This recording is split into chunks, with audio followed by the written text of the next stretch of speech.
boy child is a seed carrier. And a seed carrier is so important because without seed, you have no harvest. You can have a good shamba and you can cultivate it and it can look nice. But if you have no seed to plant, take care of the boy child. When you take care of the boy child, you mitigate the issues of our girl. And as mothers, I'm calling to you. We are the ones who give birth to these children. And when you give birth to a boy child, it is a gift of God. We must raise them to be honored. We must raise them to have dignity. We must raise them in the right way. We must raise them to have connection with their feelings. Because these are the same men who will be fathers. They will be leaders. They will be priests. And they will be your brothers. And if they are not connected to their feelings, they will operate like a machine. They will not have no feelings, and you expect them to be loving, to be respectful. But how can they ever be respectful when they are raised to be rude?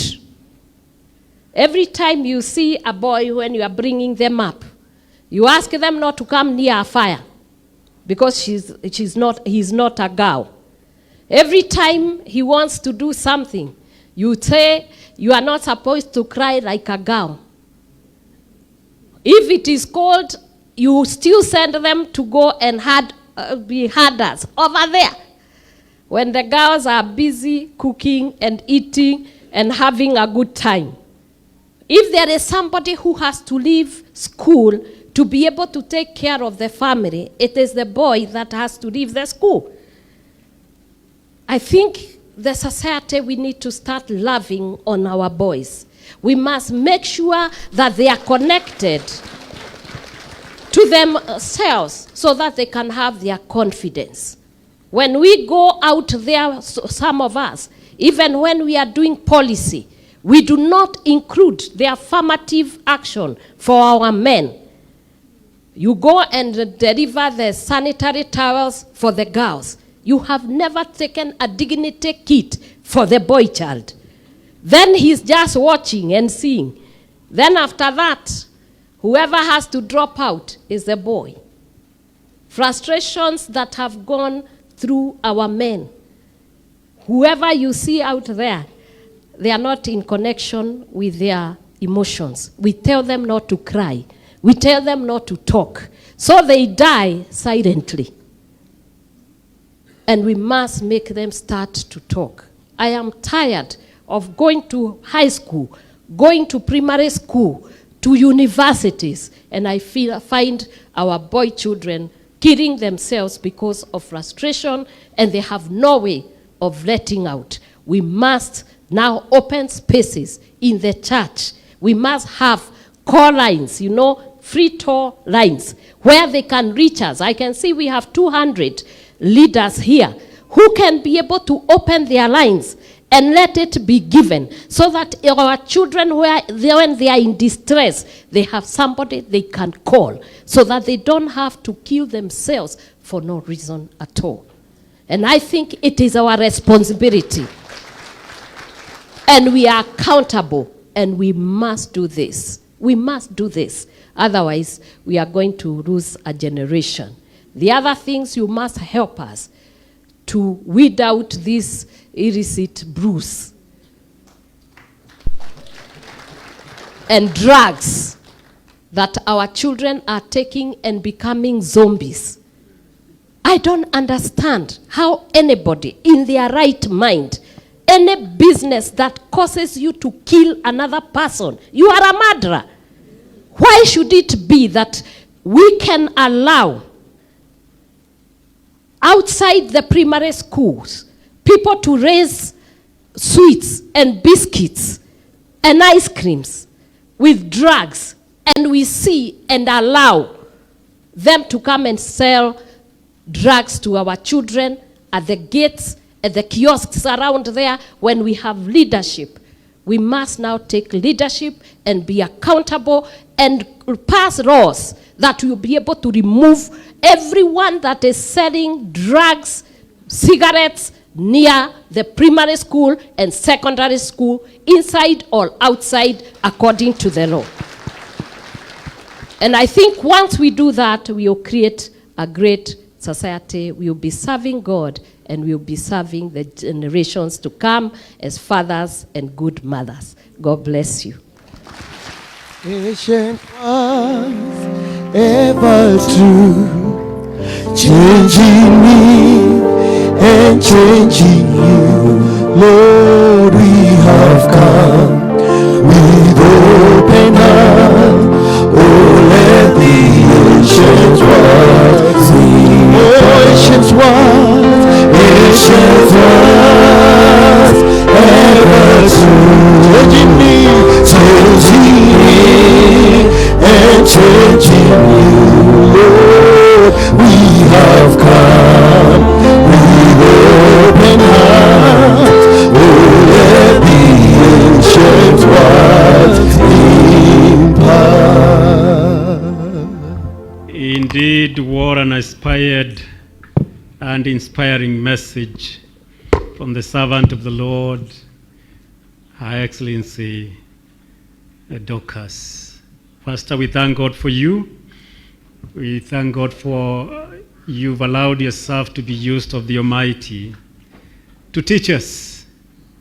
And brethren, we are taught that we are called to give for the service of the Lord, because we've varied our living by giving. Once we stop, we are good to die. So you want to live, and let us exalt the Almighty through our lives, exalt the Lord through praises, and giving is not an option. We are called to give, for God gave, and He not only gave resources, He gave His only Son for you and for me. And since our architecture is in God, then created in the image and the likeness of God, form and substance, then we have no choice but to give to the glory of the Almighty. It is time to give the offering. Our ashes and the church elders as they are well marked. We shall remain seated, and the choir will be upstanding, and we shall have one at the altar where His Excellency and two forms are the only persons who will come to give. The others who shall be seated, and the church elders and the ushers will be passing by as we bring our offerings to the Lord Almighty. Choir.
Pengine milimani, utanitumanie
nipeleke neno